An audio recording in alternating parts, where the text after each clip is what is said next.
Dans un instant, vous découvrirez les bienfaits de l'équithérapie ou comment soigner des enfants gravement malades grâce à la présence des chevaux. Vous verrez que les résultats sont surprenants. Mais tout de suite, comme chaque soir cette semaine, notre série sur les formations atypiques, originales, qui permettent de trouver un emploi tout en sortant des sentiers battus. Ce soir, nous allons à la rencontre d'étudiants dans les filières de l'agroalimentaire. Dans un pays réputé pour sa gastronomie, des milliers d'emplois sont proposés chaque année à des ingénieurs qui sont incollables en chimie et possèdent par ailleurs un palais très développé. Reportage à Dijon de Charlotte Casanova et Anaïs Barthes.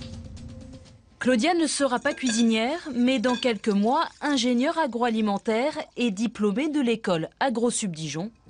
Dans ce laboratoire, elle ne reproduit pas une recette, elle la crée.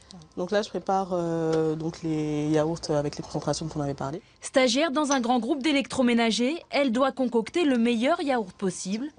Le goût, la texture, le temps de préparation, tout compte.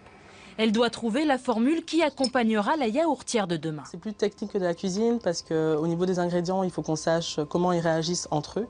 Un ingénieur, c'est quelqu'un qui a des compétences en analyse sensorielle, en conception d'une ligne de production, en conception des recettes. Ces étudiants ne sont eux qu'au début de leur formation.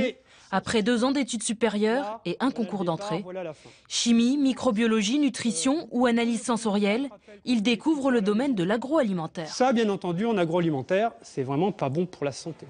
Le cursus prévoit 11 mois de stage et de nombreux travaux dirigés. Ici, la pratique est aussi importante que la théorie. Je ne forme pas un ingénieur. Je le prépare à une formation et la formation d'ingénieur se fait sur le terrain. Principale motivation des étudiants, leur passion pour l'alimentation.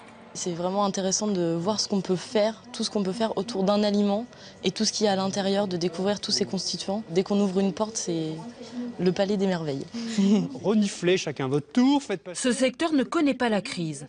L'innovation, la recherche, le développement, le contrôle de qualité, les domaines de compétences d'un ingénieur agroalimentaire sont multiples. Le chômage à l'heure actuelle, on peut y être confronté, mais dans cette filière-là, peut-être pas. Normalement, je me dis, on aura toujours besoin de nourrir les hommes, donc il y aura toujours du travail pour nous. Armés d'un Master 2, 7 étudiants sur 10 trouvent un emploi 6 mois après leur formation.